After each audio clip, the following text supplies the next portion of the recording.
বিগত সময়ে যে রাজনৈতিক সরকার ছিল, যে ফ্যাসিবাদী সরকার ছিল, তাদের পলিসি ডিসিশনগুলোই ছিল জনবিরোধী, গণতন্ত্র হত্যাকারী এবং মানুষের জীবন নেওয়ার মতো পলিসি ডিসিশন তারা দিয়েছেন।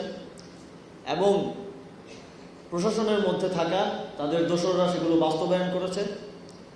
এবং অনেক ক্ষেত্রে প্রশাসনের মধ্যে থাকা কিছু কিছু অফিসার যারা দলীয় নেতাদের থেকেও বেশি রাজনৈতিক ভাবে সেই দায়িত্বগুলো পালন করেছে, যে কিভাবে সংস্কার করলে, কাঠামোগত পরিবর্তন করলে ভবিষ্যতে আর কখনো প্রশাসনের এতটা দলীয়করণ সম্ভব হবে না।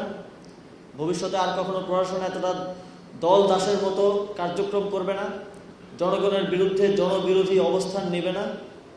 সেটা নিশ্চিত করার জন্য আপনাদের মতামত দেবেন এবং সেই অনুযায়ী সরকার জনপ্রশাসনের সংস্কার নিয়ে আসবে।